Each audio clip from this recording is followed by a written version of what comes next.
ആകാശവാണി. നമസ്കാരം.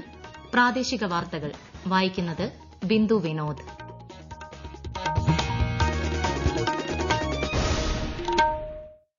പ്രധാന വാർത്തകൾ.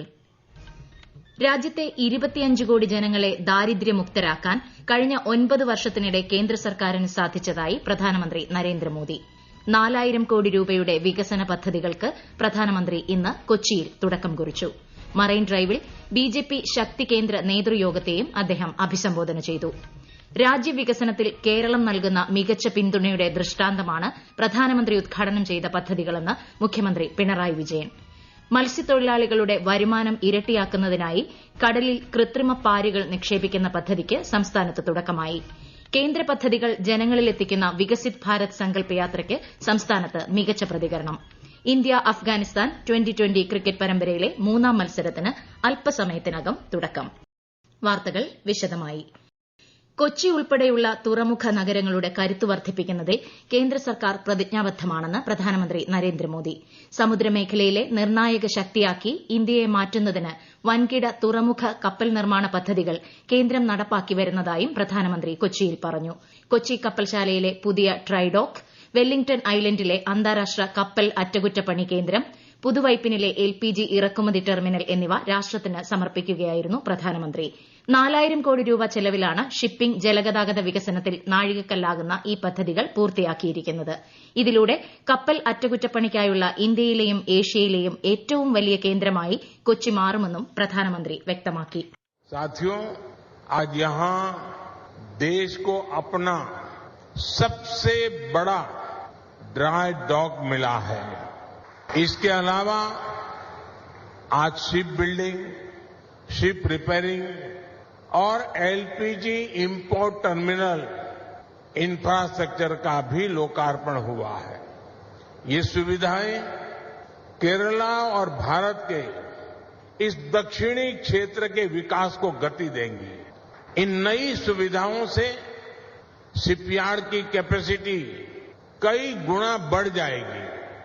मैं केरला के निवासियों को इन सुविधाओं के लिए बधाई देता हूं. കൊച്ചിൻ ഷിപ്പ്യാർഡിൽ നടന്ന ചടങ്ങിൽ ഗവർണർ ആരിഫ് മുഹമ്മദ് ഖാൻ, മുഖ്യമന്ത്രി പിണറായി വിജയൻ, കേന്ദ്ര ഷിപ്പിംഗ് മന്ത്രി സർബാനന്ദ സോനോവാൾ, കേന്ദ്ര സഹമന്ത്രി വി മുരളീധരൻ തുടങ്ങിയ പ്രമുഖർ പങ്കെടുത്തു. കൊച്ചി മറൈൻ ഡ്രൈവിൽ നടന്ന ബിജെപി ശക്തി കേന്ദ്ര ഇൻചാർജുമാരുടെ യോഗത്തെയും പ്രധാനമന്ത്രി ഇന്ന് അഭിസംബോധന ചെയ്തു.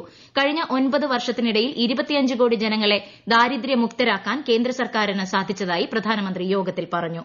ജനക്ഷേമത്തിനായി കേന്ദ്രം ആവിഷ്കരിച്ച പദ്ധതികൾ ശരിയായ ദിശയിലാണെന്ന് ഇത് വ്യക്തമാക്കുന്നതായും അദ്ദേഹം ചൂണ്ടിക്കാട്ടി. ലോക സുഹൃത്തായാണ് ഇന്ന് ഇന്ത്യയെ ലോകരാജ്യങ്ങൾ കാണുന്നത്.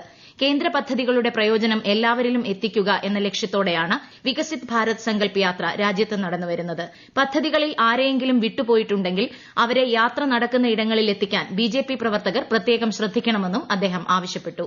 ബിജെപി സംസ്ഥാന അധ്യക്ഷൻ കെ സുരേന്ദ്രൻ, കേന്ദ്ര സഹമന്ത്രി വി മുരളീധരൻ, ബിജെപി സംസ്ഥാന പ്രഭാരി പ്രകാശ് ജാവ്ദേക്കർ, മുതിർന്ന പാർട്ടി നേതാക്കൾ തുടങ്ങിയവർ പരിപാടിയിൽ പങ്കെടുത്തു. ഗുരുവായൂർ, തൃപ്രയാർ ക്ഷേത്രങ്ങളിൽ രാവിലെ ദർശനം നടത്തിയ ശേഷമാണ് പ്രധാനമന്ത്രി ഇന്ന് കൊച്ചിയിലെ പരിപാടികളിൽ പങ്കെടുത്തത്. ഗുരുവായൂർ ക്ഷേത്രത്തിൽ അദ്ദേഹം താമരമൊട്ടുകൾ കൊണ്ട് തുലാഭാരം നടത്തുകയും പ്രദക്ഷിണം വെച്ച് നമസ്കരിക്കുകയും ചെയ്തു. ഗുരുവായൂരപ്പന്റെ ദാരുശില്പം ദേവസ്വം ഭാരവാഹികൾ പ്രധാനമന്ത്രിക്ക് സമർപ്പിച്ചു.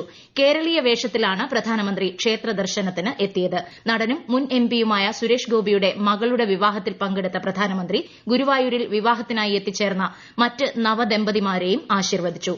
തൃപ്രയാർ ശ്രീരാമ ക്ഷേത്രത്തിൽ പ്രധാനമന്ത്രി കുട്ടികളുടെ വേദാർച്ചനയിലും മീനൂട്ടിലും പങ്കെടുത്തു.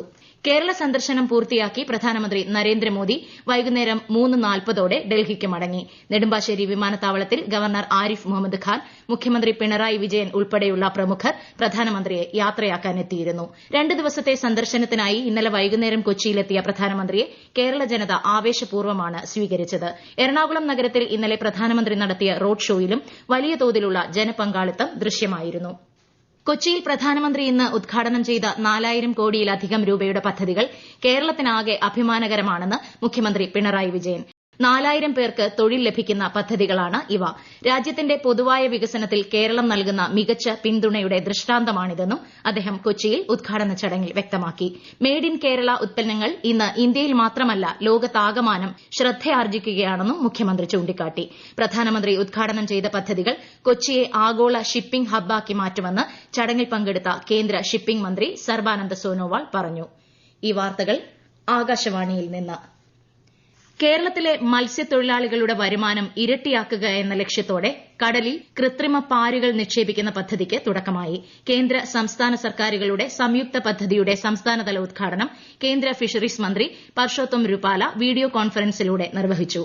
വിഴിഞ്ഞം ഹാർബറിലെ നോർത്ത് വാർഫിൽ മന്ത്രി സജി ചെറിയാൻ പദ്ധതി ഫ്ളാഗ് ഓഫ് ചെയ്തു.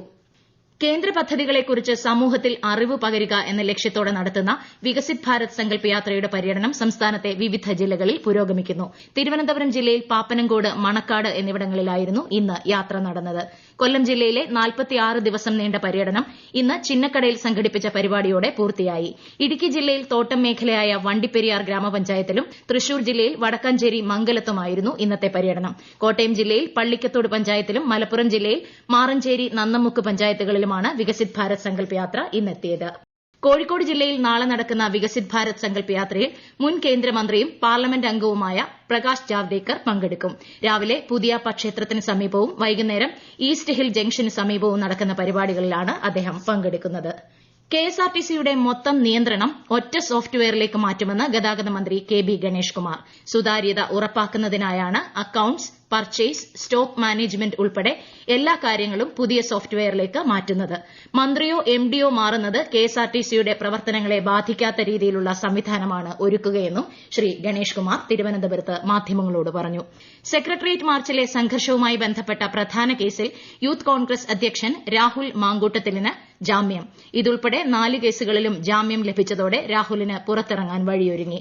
ന്യൂഡൽഹിയിലെ കർത്തവ്യപഥിൽ ജനുവരി 26-ന് നടക്കുന്ന 75ാം റിപ്പബ്ലിക് ദിന പരേഡ് നേരിട്ട് വീക്ഷിക്കാൻ കേരളത്തിൽ നിന്ന് 200ഓളം പേർക്ക് പ്രത്യേക ക്ഷണം. കേന്ദ്ര പദ്ധതികളുടെ ഗുണഭോക്താക്കളും പ്രധാനമന്ത്രി മൻ കി ബാത്തിൽ പരാമർശിച്ചവരും പ്രതിരോധ, വിദ്യാഭ്യാസ മന്ത്രാലയങ്ങൾ സംയുക്തമായി വിദ്യാർത്ഥികൾക്കായി സംഘടിപ്പിച്ച വീർഗാഥ 3.0 മത്സര വിജയികളും രാജ്യത്തിന് അഭിമാനമായ ISRO ദൌത്യങ്ങളിലെ ശാസ്ത്രജ്ഞരും പ്രത്യേക ക്ഷണിതാക്കളിൽ ഉൾപ്പെടുന്നു. ഇന്ത്യ അഫ്ഗാനിസ്ഥാൻ 2020 ക്രിക്കറ്റ് പരമ്പരയിലെ മൂന്നാമത്തെയും അവസാനത്തെയും മത്സരം അല്പസമയത്തിനകം. ബംഗളൂരുവിലെ ചിന്നസ്വാമി സ്റ്റേഡിയത്തിലാണ് മത്സരം. 3 മത്സരങ്ങളുള്ള പരമ്പരയിൽ ഇന്ത്യ 2 കളികളും ജയിച്ച് ഇതിനകം പരമ്പര സ്വന്തമാക്കി കഴിഞ്ഞു. രാജ്യത്തെ ഓഹരി വിപണികളിൽ നഷ്ടം. ബോംബെ ഓഹരി സൂചിക സെൻസെക്സ് 1628 പോയിന്റ് താഴ്ന്ന് 71,501-ലും ദേശീയ ഓഹരി സൂചിക നിഫ്റ്റി 460 പോയിന്റ് നഷ്ടത്തിൽ 21,572-ലും വ്യാപാരം അവസാനിപ്പിച്ചു.